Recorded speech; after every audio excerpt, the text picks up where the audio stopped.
জয়ন্তমল্ল বৰুৱা ফুকলীয়া ল'ৰা অভিযোগ অখিল গগৈৰ বিজেপি দলত নাই কোনো মানুহৰ কোনো গুৰুত্ব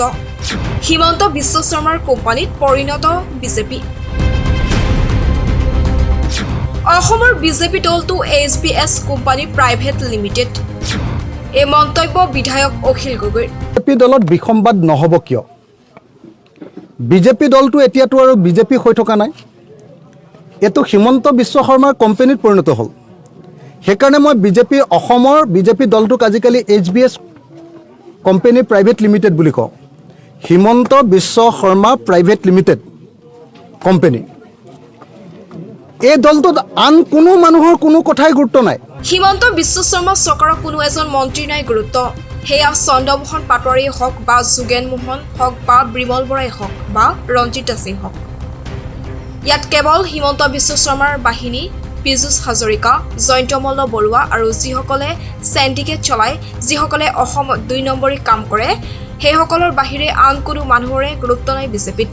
হিমন্ত বিশ্ব শৰ্মাৰ চৰকাৰক এইটোৰে আজি তুলাধনা দিয়া বিধায়ক অখিল গগৈ এই দলটোত যদি কোনোবা মন্ত্ৰীও আছে এই চৰকাৰখনৰ বিজেপি দলৰ যি চৰকাৰ HBS কোম্পানীৰ যিখন চৰকাৰ এই চৰকাৰৰ যদি কোনোবা মন্ত্ৰীও আছে মন্ত্ৰীজনৰো কোনো গুৰুত্ব নাই সেয়া চন্দ্ৰমোহন পাটোৱাৰীয়ে হওক বা সেয়া যোগেন মোহনে হওক সেয়া বিমল বৰাই হওক বা সেয়া আপোনাৰ কি কয় আমাৰ কি দাস খাদ্য আৰু পৰিক্ৰমা মন্ত্ৰী ৰঞ্জিত দাসে হওক কোনো মানুহৰ কোনো গুৰুত্ব নাই ইয়াত কেৱল আৰু কেৱল হিমন্ত বিশ্ব শৰ্মাৰ যিটো বাহিনী পীযুষ হাজৰিকা জয়ন্তমল্ল যিবিলাক হিমন্ত বিশ্ব শৰ্মাৰ বাহিনী যিবিলাকে চিণ্ডিকেট চলায় যিবিলাকে অসমত ২ নম্বৰী কামবিলাক কৰে সেই বাহিনীটোৰ গুৰুত্ব থকাৰ বাহিৰে আন কোনো মানুহৰে গুৰুত্ব নাই আজি বিজেপি দলৰ যিবিলাক বিশাল বিশাল আপোনালোকৰ বিষয়ববীয়াবিলাক আছিলে যিবিলাকে বিজেপি দলটো অসমত প্ৰতিষ্ঠা কৰিছিলে প্ৰত্যেকজনকে খেদুৱা হ'লনে নাই আজি সিদ্ধাৰ্থ ভট্টাচাৰ্য প্ৰাক্তন বিজেপিৰ সভাপতি আজি আপোনাৰ কি কয় নগাঁৱৰ ৰাজেন গোহাঁই ডাঙৰীয়া ৰঞ্জিত দত্ত তাৰপাছত আপোনাৰ ৰমেন ডেকা তাৰপিছত ৰঞ্জিত দাস যিমানজন 5জন বিজেপিৰ আপুনি প্ৰাক্তন সভাপতি চাওক প্ৰত্যেকজন সভাপতিক বিজেপি দলৰ পৰা খেদি দিয়াৰ নিচিনা হৈ গ'ল আজি আপুনি জয়ন্ত মল্লৰ নিচিনা ফুকলীয়া ল'ৰা এটাই যাক জুবিন গাৰ্গৰ নিচিনা এজন শিল্পীয়ে গৰু বুলি কয় জয়ন্ত মল্লৰ নিচিনা ফুকলীয়া ল'ৰা এটাই ক'ব পাৰে যে তেওঁলোকৰ প্ৰাক্তন সভাপতি ৰাজেন গোহাঁইক অফিচৰ পৰা গটিয়াই উলিয়াই দিব লাগে এইটোতো মই কোৱা নাই ৰাজেন গোহাঁই নিজে কৈছে ফুকলীয়া যদি জয়ন্ত মল্ল বৰুৱাই যদি প্ৰাক্তন সভাপতি এজনক বিজেপিৰ কাৰ্যালয়ৰ পৰা খেদি দিব পাৰে সেইটো HBS private company HBS company private লিমিটেডৰ বাহিৰে আন কি হ'ব পাৰে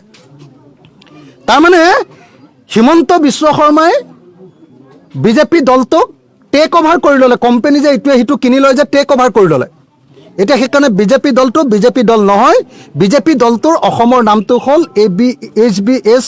company private limited HBS company private লিমিটেডে এতিয়া আন সকলোৰে অধিকাৰ হৰণ কৰি লৈ গৈছে সেইকাৰণে আপোনালোকে দেখিছেনে নাই মৰিগাঁৱৰ বিধায়কজনে কি কৈছে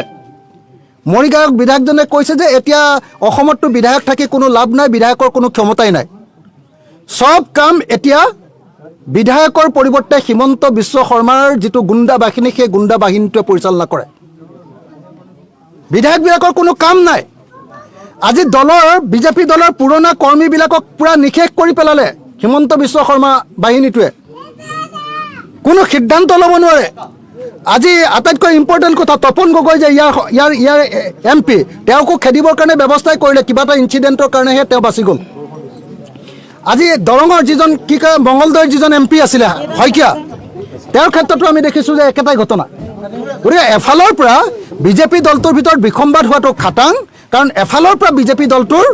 পুৰণা কৰ্মীবিলাকক গুৰুত্বপূৰ্ণ কৰ্মীবিলাকক হিমন্ত বিশ্ব শৰ্মাৰ বাহিনীটোৱে এফালৰ পৰা খেদি দিছে আৰু গোটেই কোম্পানীটোৱে HBS কোম্পানী প্ৰাইভেট লিমিটেডে বিজেপি দলটোক সম্পূৰ্ণৰূপে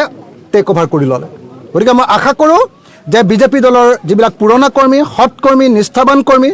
যিবিলাকে দেশৰ কাৰণে বিজেপি দলত সোমাইছিলে তেওঁলোকে বিদ্ৰোহ কৰিব, তেওঁলোকে বিসম্বাদ কৰিব আৰু হিমন্ত বিশ্ব শৰ্মাৰ কোম্পানীটোৰ যিটো দাদাগিৰি, এই দাদাগিৰিটো নাইকিয়া কৰিব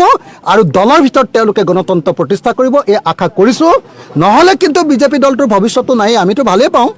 বিজেপি দলটো এনেকৈ কাজিয়া হৈ ধ্বংস হৈ গ'লেতো আমি ভালেই পাওঁ, কিন্তু দুৰ্ভাগ্যৰ কথা নহয়, তেওঁলোকৰ পুৰণি মানুহ সকলোকে যদি লাট মাৰি মাৰি হিমন্ত বিশ্ব শৰ্মাই খেদি দিয়ে, তাৰ পাছতো যদি তেওঁলোকে নামাতে, তেতিয়াহ'লে অসমীয়া মানুহকে খেদিছে নহয় তেওঁলোকে।